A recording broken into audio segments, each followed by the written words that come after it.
Julian Hunt, as I mentioned before, is Vice President, Public Affairs and Communications, Coca-Cola. He has a Bloomberg bio, and anybody who's got a Bloomberg bio really impresses me. I'm easily impressed, I have to say.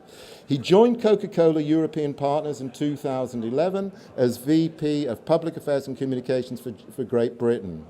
And he's responsible for all aspects of their internal and external communications, as well as its government and sustainable affairs program.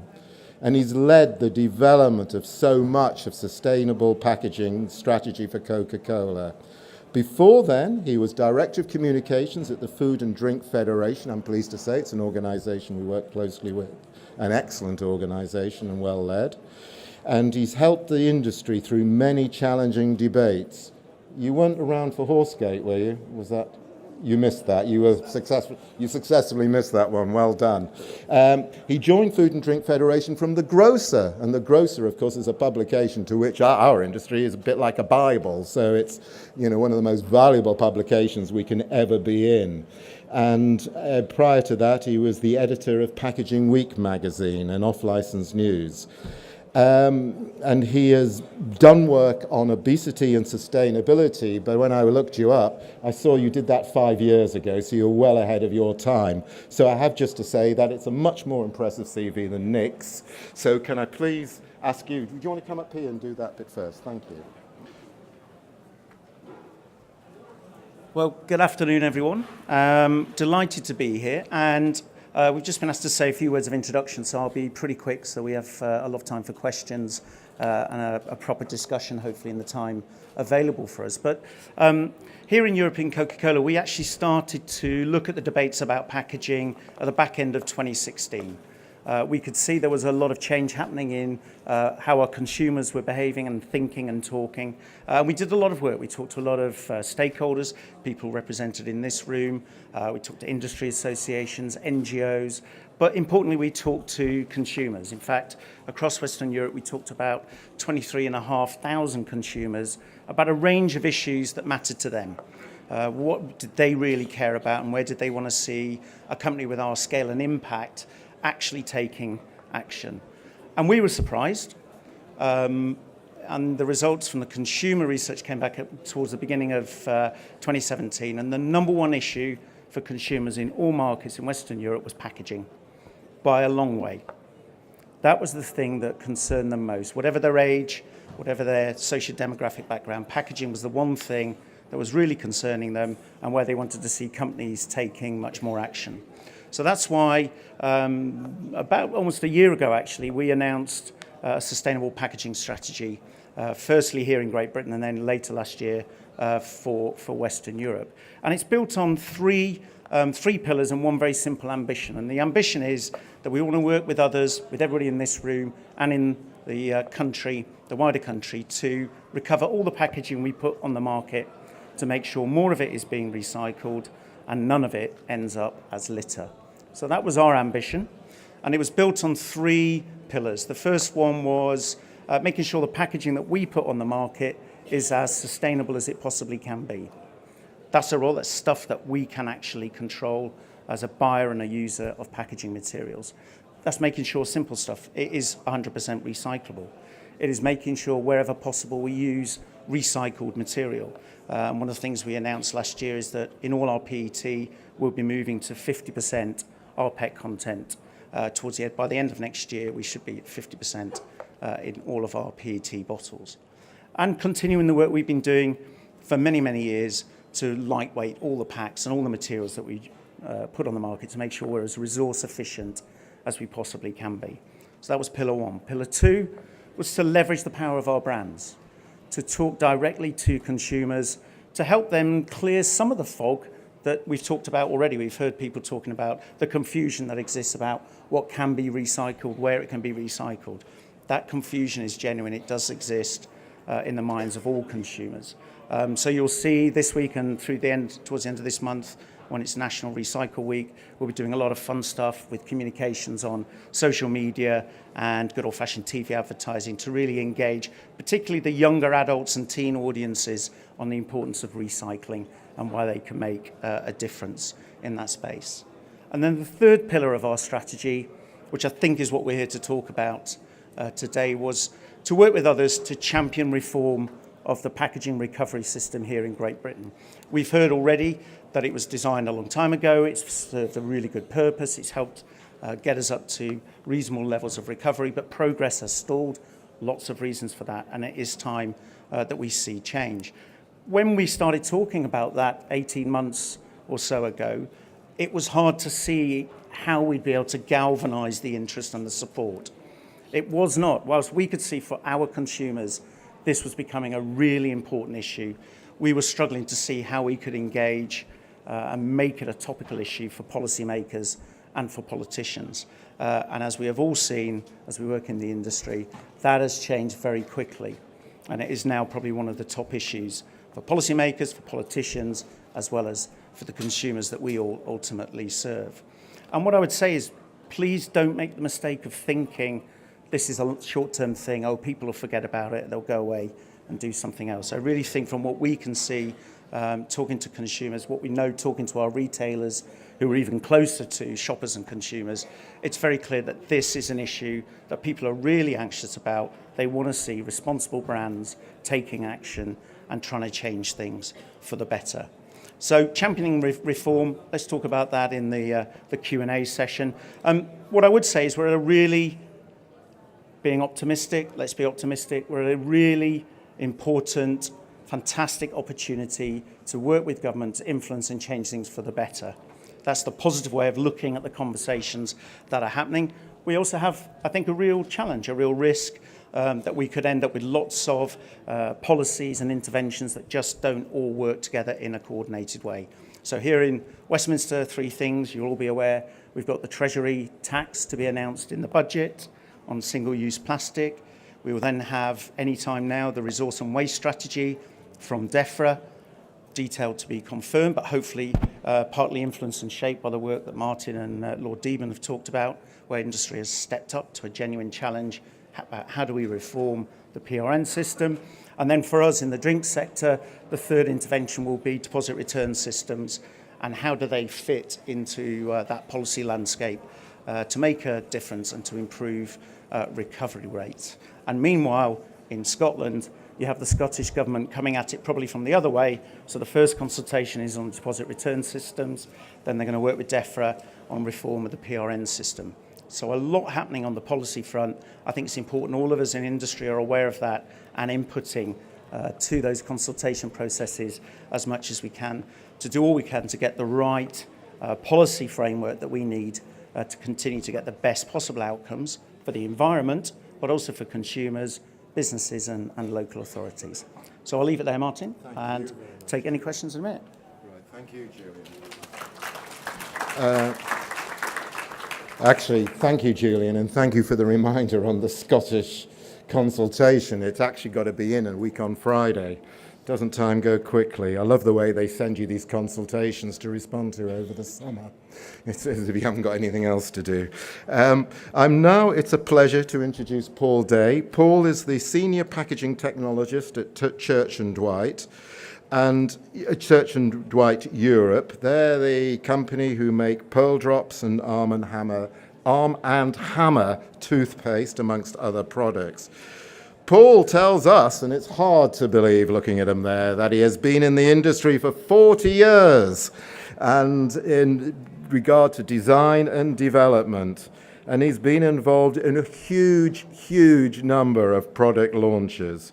He has worked for Cadbury's Food, W.H. Smith, Gateway Supermarkets, and there's not many of us in the room know what Gateway Supermarkets are, Wickes Building Supplies, Johnson & Johnson, Neal's Yard Remedies, and Unilever as well. Responsible for the creation and launch of the Summerfield brand, which you will know for Gateway, has been a member of the British Retail Consortium Committee, and he covers all aspects of design, development, manufacturing, and own brand development for the supermarkets and for FMCGs.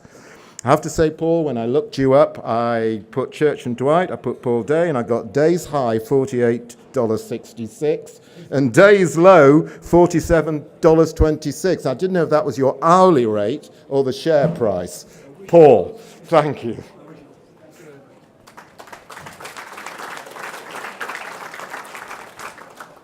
Thank you very much, Martin. I'm really here to represent the manufacturing side of things. I've done a lot of things in my background as packaging technologist, but I'm here really to represent Church & Dwight. They actually are an American company. They have 12 manufacturing outlets in the USA. We have one single manufacturing outlet in the UK at Folkestone, and we're responsible, and the ladies all know this, for the Batiste brand, which actually for dry shampoo. So that's one of the major manufacturing things that we do down there. We also manufacture a lot of bag-on-valve, aseptic packaging, all of the actual oral care side, so Pearl Drops, Arm & Hammer products, all into tubes and cartons. So I've got a diverse range of packaging that I need to be able to address. One of the key things that we have here is that I'm responsible for making sure that factory outputs the maximum amount of product possible. So from that perspective, we have 4 robotic lines where there are literally just 2 people on each line. So if you can imagine me looking at the recycled content of the packaging, it has to fit really, really specific criteria.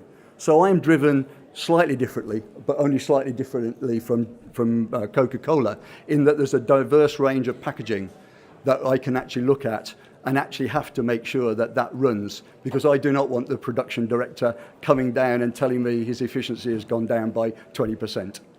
I think anybody who's in manufacturing will understand exactly what I'm talking about. What I would like to talk about is the actual amount of packaging the diverse range of packaging that we have. And for anything that we manufacture, we have to look at the lightweight product. We have to make sure that commercially we're addressing all of the issues. So it's a continuous program of addressing the amounts of material that we're using down the line, because it makes absolute commercial sense for us to remove as much of the packaging from the system as possible, because we want to run and operate at the most efficient way. And we try to remove those wherever possible. I've been pulled into Church & Dwight because we've, as a global level, have a massive focus on sustainability. And we're looking globally from a brand perspective at sort of coordinating between America and Europe. Colleagues of mine have been with me for 3 days now, and they're actually at the factory today, evaluating how we can, as a business, coordinate all of our packaging materials to try to reduce packaging, particularly plastics, and actually sort of limit the amount of packaging that we're using on all of the brands. So there's a real emphasis. And what I find is that what's encouraged me most about the actual exhibition today is that literally every single supplier is actually driving some sort of innovation to reduce plastics and innovate in the right way. And I think from that perspective, I have to applaud everybody, because I've been in the industry for 40 odd years, and 30 years of those I've actually been trying and striving to get people to change the way in which we address packaging and to look at recycling the right way.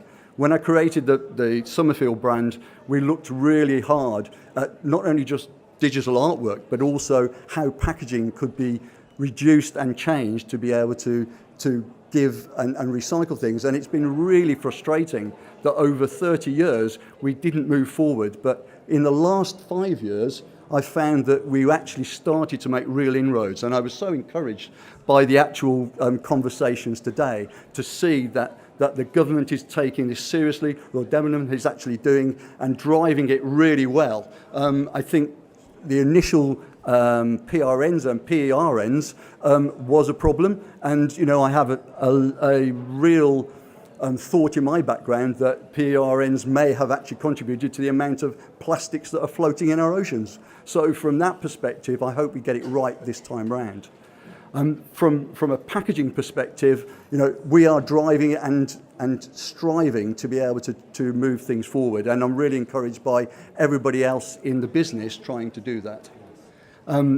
Everything that's been said today, I applaud, and we're really, as an industry, need to have a roadmap that delivers and takes us forward and actually gets us an action plan that actually makes things happen.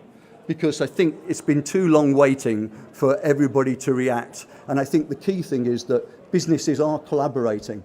I'm collaborating with retailers, I'm collaborating with other manufacturers to be able to make sure that we can maybe hone down on the types of packaging materials that can be recycled. And I'm really, really keen that we, from a business perspective, we make recycling simple for the customer. And everything that was said in the previous talk, I totally endorse, because we need to make things simple for people to do that. And I think local authorities have a big responsibility to try to make it as simple for every one of us to put the recycling in the right bag and in the right box that actually goes and is reused as much as possible. So, I'm open for any sort of questions going forward. I'm really, really happy to be here, and please bring on the questions. Thank you very much. Thank you, Paul. And you did tick a lot of boxes, and I dare say some of the issue does relate from PERN, and I suspect you're partly right on that one for sure. Now, Jane Skelton, excuse me for having forgotten the second. I don't know why, I've known you for years, but put it down to age and a lot of stuff going on in the mind, so please do that. Jane is head of design, head of packaging at Sainsbury. And she tells us here, but hard to believe, that she's been working in packaging and retailing for over 20 years. I'm not buying that. But she has been at Sainsbury for the last 10 years, heading up all their food packaging brands from design through to print, through packaging technology, which is why when you walk around here with Jane, someone's always coming up and approaching her. She can't walk more than a few yards. So without that, she's very passionate about what matters most to customers, whether it be clear on-pack messaging or simple to open packaging as well. And I tick both of those. I'd like to use the term packaging is an ingredient, would agree, providing you're not going to make us eat it. I find this is easy for product developers and technologists to think about a product and packaging as one. And I have to say, the one bit of packaging I know you pioneered, which I love, is the ham, the smart labeling on the ham, which I think is fantastic. And I love that. Not that I eat it. You have, not yours, I just don't eat ham. I recall seeing Jane on BBC Supermarket Secrets, where she had the pleasure of doing a program with the amazing Greg Wallace, who apparently, though, is impressed by your calamari. Now, if you do ask Jane some nice questions, you will get double nectar points. Jane. In the last, I'd say 4 weeks, I've had about 5 people put a coffee in with me to say, what does a packaging technologist do and how do I come and work for you? And they've come from everything from stores, from business development management, from the corporate affairs team, to all sorts of exciting teams. They suddenly want to work in packaging because they think it's sexy. Finally, we are on the map, which is really good. And actually, there are I can see a few of my friends around here. Was it last July? Last July when we were talking about black plastic, before David Attenborough made us all very, very popular. But we were talking about black plastic and how it was very much on customers' minds, and we were getting an awful lot of letters saying, why isn't black plastic recyclable? And we stood up at the BPF and said, this is, excuse the term, this is the drop in the ocean. Plastics is about to hit us big time, and it has. So from a customer point of view, and I think I can tell you this because I can't work out the percentages in my head off the top of my head, we used to get around 230 letters a week complaining about plastic. Why do you use it? What's going on? We have very, very vocal customers at Sainsbury's, as I'm sure many of my colleagues, Waitrose over there, yes, you do too as well. After the Blue Planet 2 and that poor little baby whale, 9,000 people wrote in that week, and they have not stopped. It is constant, and we have to reply to all of those customers and tell them why we have to use plastic and packaging, because we have to use it in order to be able to protect product and protect food. So I'm not here to damage plastic in any way. I will stand up and talk to my business and our suppliers and say, it is not evil, it is absolutely necessary. We need it in order to be able to protect product through our supply chain and get it into our customers' homes. But we do have to do the right thing. And we have to do the right thing, not because our board of directors are telling us that, it's because our customers are doing that, and because it is the right thing to do. So I'm not going to waffle on too much longer, because hopefully you've got lots of good questions. Be as challenging as you want, but not too challenging. And I'm sorry, but I can't give anyone double nectar points because I'd probably be fired.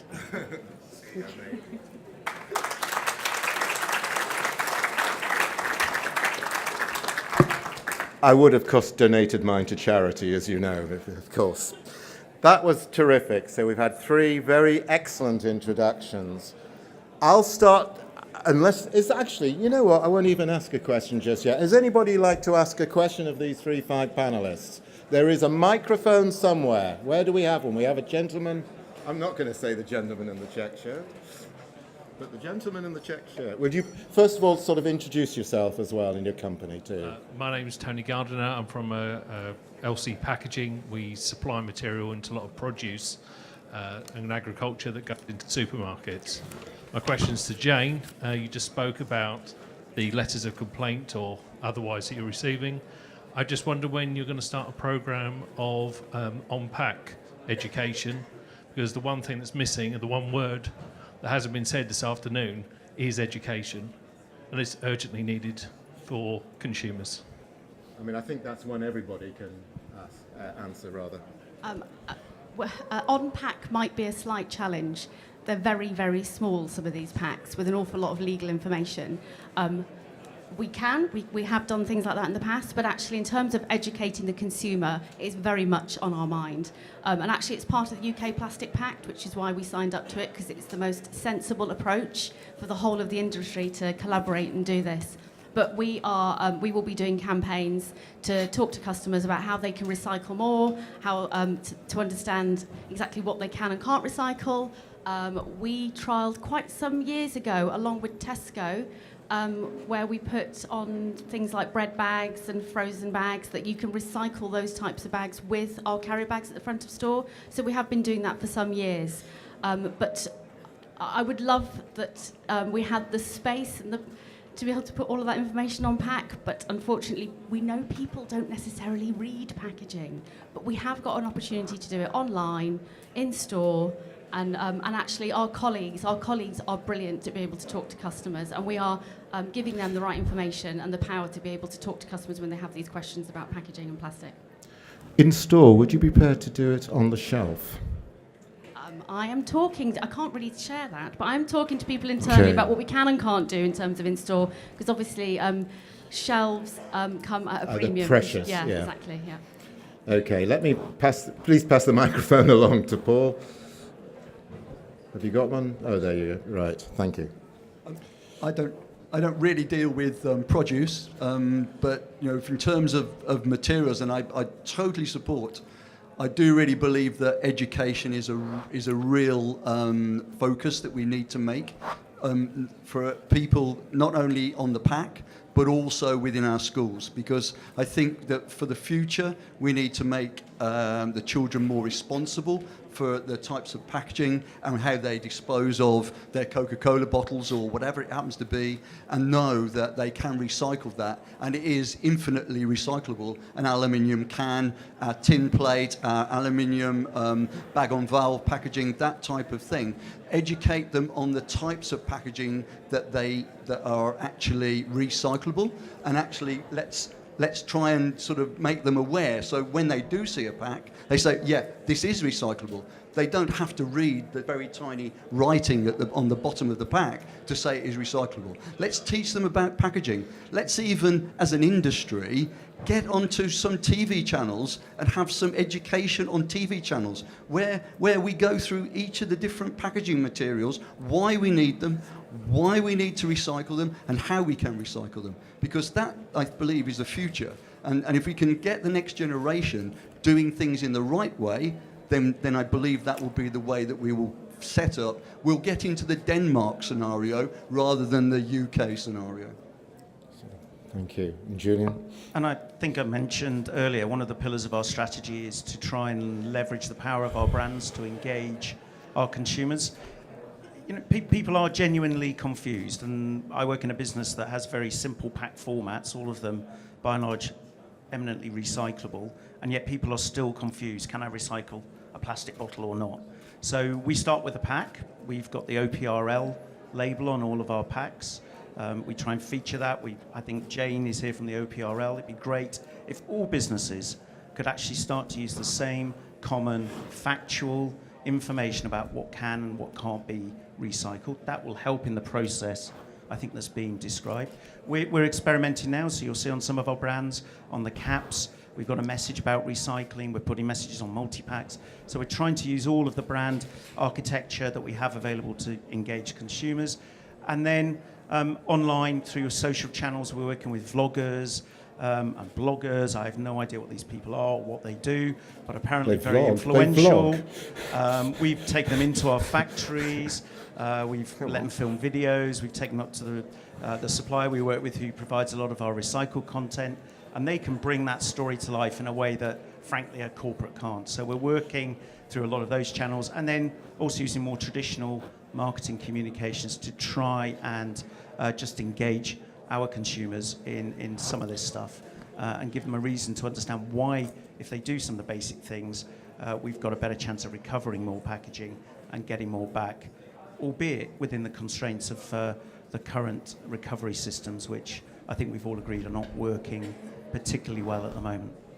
I will ask you, to all three of you, thinking about what Lord Deben said, how much easier would it be for you to be able to communicate if there were just two categories? Yes, tick, recyclable, cross, not recyclable. And do you yearn for that? I'll go first, and then I'll maybe hand it straight to Jane, who's got a probably more complex portfolio to manage. Yes, I think that would obviously help. I think it would help if we had a common recovery and collection system in the 400 plus local authorities in the country. I'm not actually pointing a finger of blame at local authorities on this. Absolutely it was a system that was created. The politics were localism. The PRN system was the PRN system. We've got really the service that, frankly, we deserve, which is why it's so important we're now having the debates about how can we improve and change that for the better. But I'm sure a retailer's probably got a slightly more complicated answer to that question. You better tell us how many lines you have, first of all. Do you want me to tell? About 12,500 Sainsbury's, but with Argos as well, it's more like 90,000. So it is complex. It would be so much better if we could say, yes, it's recyclable, no, it's not. It is, in terms of those 9,000 complaints that we get, amongst one of those complaints is the Czech local, that they are confused. They don't understand it, so it would be much easier. And also what Lord Deben said about making it simple. You have to make things really simple for people, because actually they don't really interact with packaging until it's going in the bin. They haven't thought about what it's done, because actually it's done a really good job. It's done its intuitive job of getting product onto the shelf and into their home. But they only think about it when they've got to get rid of it, and that's when they get frustrated, and that's when they write in. And Paul? If you have a view on that. Just wanted to add to that. As Church and Dwight is a global brand, and we're growing our brands within non-mature markets. So growing economies, we're actually shipping our brands over there. One of the things I think we're responsible for is ensuring that packaging is handled and managed in the right way in those growing economies, because from what I understand, most of the rivers and the plastic flowing down the rivers comes from the growing economies. So from that perspective, we're actually in a position where they don't have recycling systems, where we need to be able to get them to be able to take that packaging and have a value chain that actually makes it valuable for them to actually go out and collect it. And I don't mean, orphans going across a rubbish tip trying to collect bits of material. I'm talking about a real value chain where it will actually pay people to go and collect it, manufacture it into something that can be used within the local community or within that particular area. And I think that is a big responsibility that we have from a packaging perspective in terms of identifying exactly what type of packaging and how that can be used. I think that is so important. And if you do get time to look at a charity called Waste Aid, well worth looking it up. Tony, did that answer your question? All right, but you can always buttonhole them over a drink later. I've got to keep reminding you about that. It's Martha from Fab Little Bag. It was just really more on that question. Wouldn't it just be easier to have a color-coded system because that's internationally understood by everybody, and then you could match that up with the local authority dustbins? So, you know, if it's got a red mark on it, it goes into the red bin, etc. If you're going to keep it simple, you really have to be really simple. So you're looking for a looking at global Jane, system. actually. A global system, because then wherever you are, you're all doing the same thing. I'm actually looking at Jane from the OPRL. Would you like to answer that, Jane? Thank you. Feast here. Right. Just muscling on to the I've panel lost here. control. So the part of the problem is not only do local authorities collect different things, they use different colour bins. So it's not just as easy as matching up. Our consumer insight work shows that using the Recycle Now swoosh against the green background gets huge recognition, actually, and people are very reassured by that. And the black one that's got the line through, people pretty much understand that. And as people have already said, it's the one in the middle that's confusing. We are looking at how we could move away from that, so it is a clear binary system. And certainly one of the most interesting things, I think, is that young people, so 25 to 34-year-olds, have an 80% recognition. 18 to 24-year-olds have a 90% recognition, and that, I think, is largely because our great members like Jane put the label next to the microwave instructions so they all see it. So we're getting there, but it's what would seem to be a sensible response, actually, in the backdrop of the world we're operating in, doesn't quite work. Yeah. Just in case you didn't realise, Jane runs the on-pack recycling label system. So, because I know you didn't get a proper introduction before, and you're going to see more of Jane tomorrow when you are going to come back. Jim, I mean, you are, well, both of you, and Paul, global companies, multinational.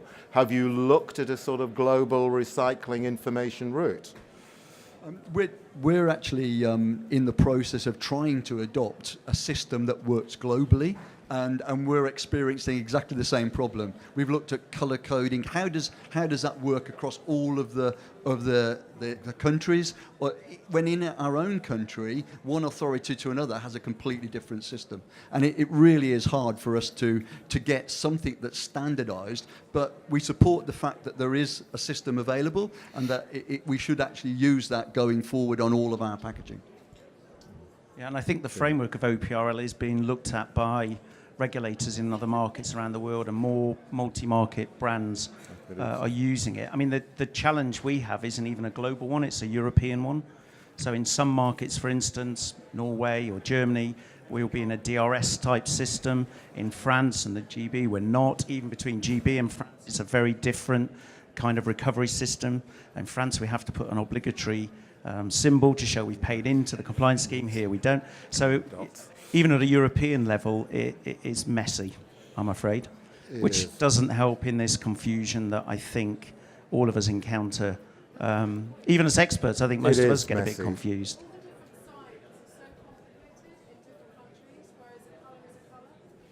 Yeah, for those that didn't hear, the question was that all the symbols and signs are different in every market and country, which I think we would agree with. But don't forget, a lot of us in the food industry have already got colour-coded symbols on our packs, and that's really around the nutrient content. So you'll end up with lots of colours if you're not careful. But that doesn't take away the good sense of what you're saying. I mean, the logic is is perfect. I believe we have a gentleman at the back who now has a microphone. Hi, my name's Michael Pritchard from Anyway Spray. I was a speaker earlier on. My question is recycling versus reuse. And Coca-Cola would probably have a very good insight into this because, you know, when I was young, I used to get my milk delivered on the doorstep and you'd hand the glass bottle back and they'd reuse it. While recycling is very good, there's a cost to the recycling of melting it down and regrinding it and reusing it again versus picking up the glass bottle, say, and reusing that in your facilities. Have you got a view, because there is an overall cost of recycling versus reuse, the cost to the environment, etc., etc. I hope you can distill the question from Yeah, this is not just a financial cost. This is No, and cost. I think it's a really great question. We work in lots of markets where refillables and reusables are still a really important part of our packaging mix and will remain so. Here in the UK, it was, gosh, I mean, I remember the first job I did in journalism was on Packaging News, the much missed Packaging News magazine, as news editor. And these debates were really live because in parts of Europe, there was a very strong debate around moves away from refillable packaging that here in the UK we'd had sort of 10 or 15 years before that, when retailers and increasingly the hospitality sector wanted to move away and change their whole network and framework. So we ended up with edge of town supermarkets that didn't have the facility for consumers to bring back the pack, and so our whole kind of culture of using the containers changed. So here in the UK, we're always going to have that, I think, first initial hurdle we'll have to get over as a trade before we can really get into answering the question about do we move back to refillable or not. But I'll come back to a trial we've been doing in Reading just to finish the answer to your question. In other markets, if you go into our plants, what you will see is you'll walk into a room which is probably as big, if not bigger, than this hall, and it will have essentially an enormous big washing machine in it, which will then have to pump caustic soda into the bottles, then pump that out, then clean them at high temperatures, then check the bottles to check there's no contaminants still in them or cracks, and then put them on a line when we're absolutely certain they're safe to go back to the market. So the costs are there as well in terms of carbon and water use and the energy it requires to clean the bottles to go back. So in all of these answers, I think the challenge the industry as a whole faces is there are no yes, no binary answers. You've always got to make really a value judgment. Are you concerned about food waste? That might drive one choice. Are you concerned about the carbon impact of the packs you put on the market and your overall business footprint? Do you worry about water usage? There are lots of drivers as to why you'd make a pack choice, and all of them are rational, and all of them fit probably an environmental as well as a business concern. So it's probably not a very clear answer to your question, but it's one that we have all the time in our business. And some of you will be aware we've also been looking at new technologies, new ideas to engage consumers. So we're just finishing a trial at Reading University where we use a dispensing equipment technology we call Freestyle, and have chip cups and reusable cups that people can go, they pay a certain price and they can go back and refill the cup. So we're still trying to evaluate that trial to see if that offers any ideas about future packaging formats that we want to use. Anybody else who's experienced reusables, Jay? I mean, reusable carry bags. Well, all I was going to say is that everything that we put on the market, and not just Sainsbury's, all of us that we put on the market has been very well considered and thought through. I'm not saying that we've not got a lot more to do. We absolutely have, but everything that we do has been thought through so that we are doing the best for the market, for the customer, for that particular product, and in the way that society changes. So in the terms of milk bottles, those milk bottles are recyclable. And every single, I think I can say this, every single local council will collect milk bottles and they can be recycled and they get made into more milk bottles. So that's already a really good closed loop system.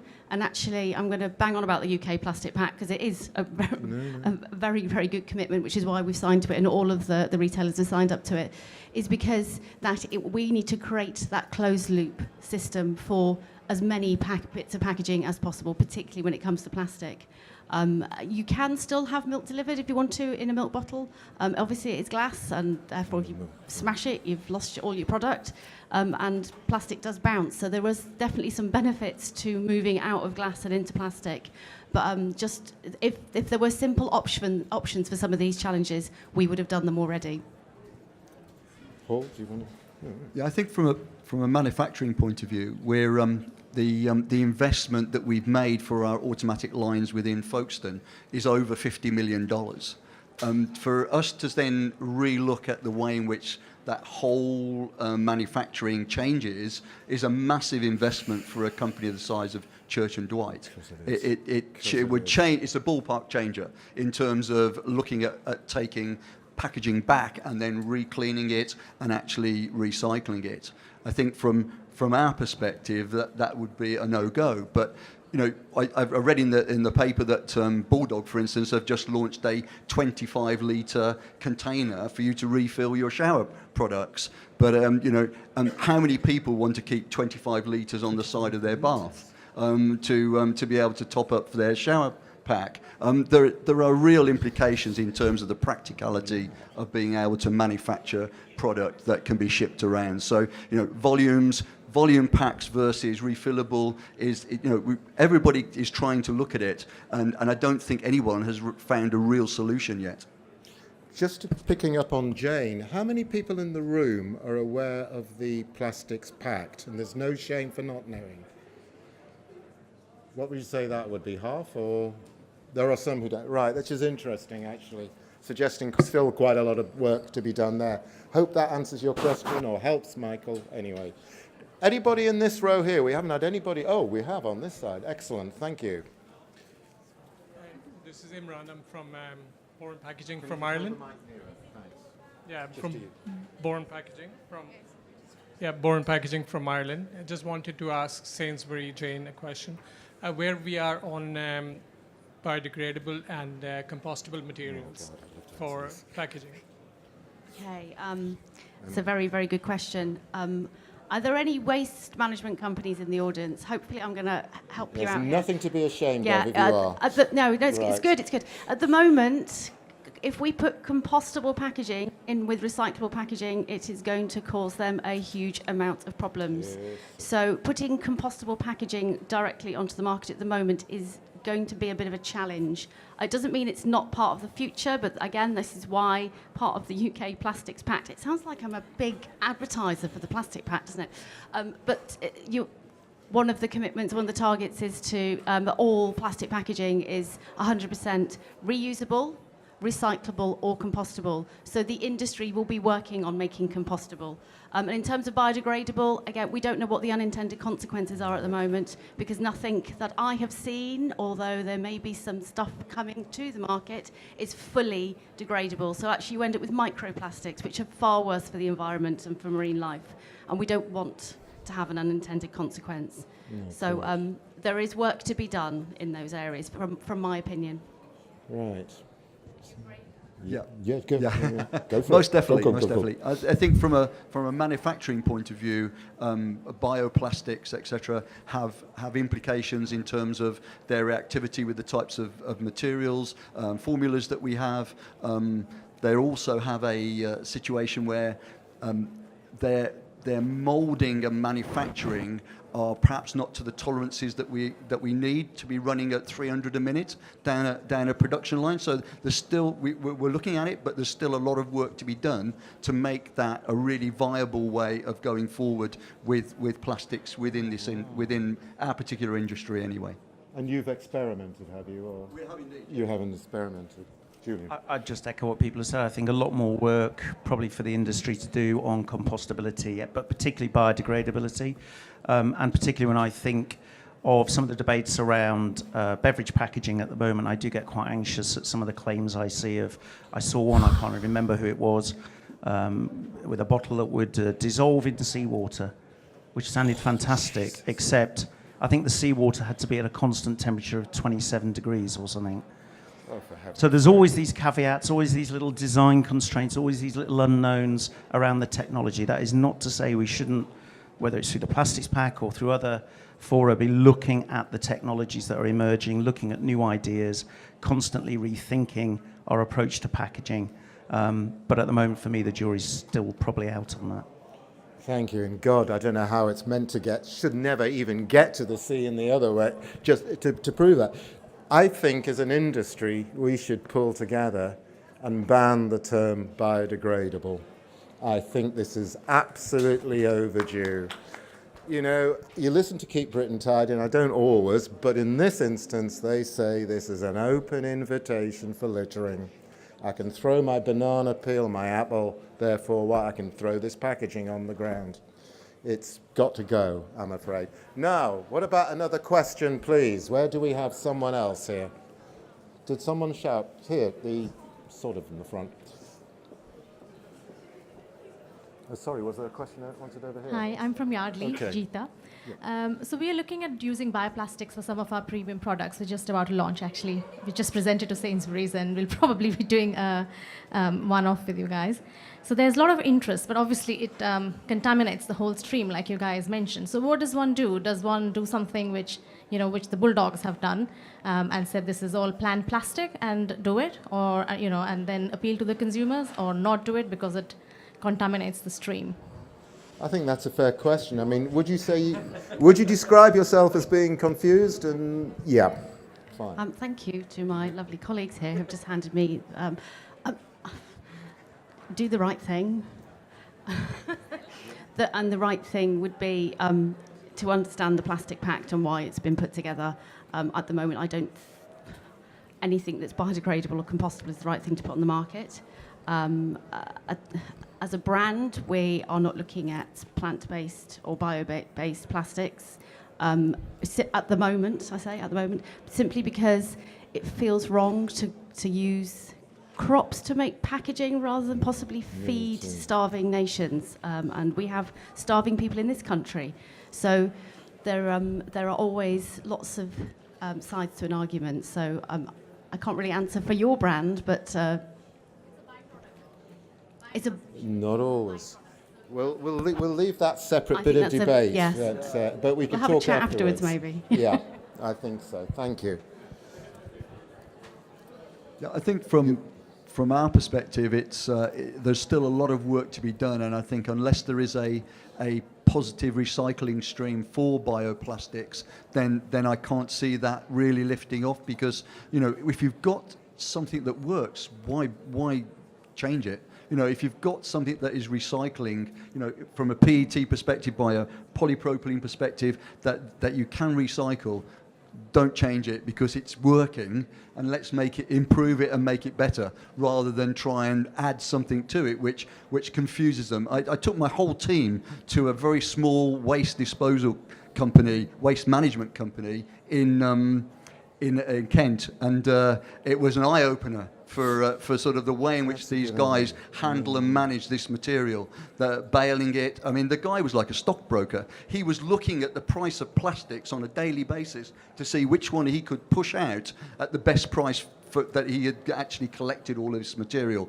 If you ever get a chance to go and see any of these guys, do, because it's an eye-opener as to how sort of commercial and sort of astute they are in terms of handling this type of material.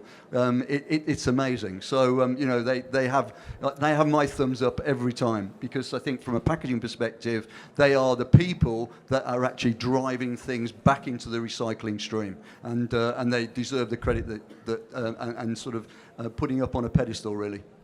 And Jim, when you answer, I want to be grateful. Something which keeps me awake at night. Well, not quite, but is there going to be enough rPET available to satisfy your demand and your competitors, who are obviously, I imagine, going to match you?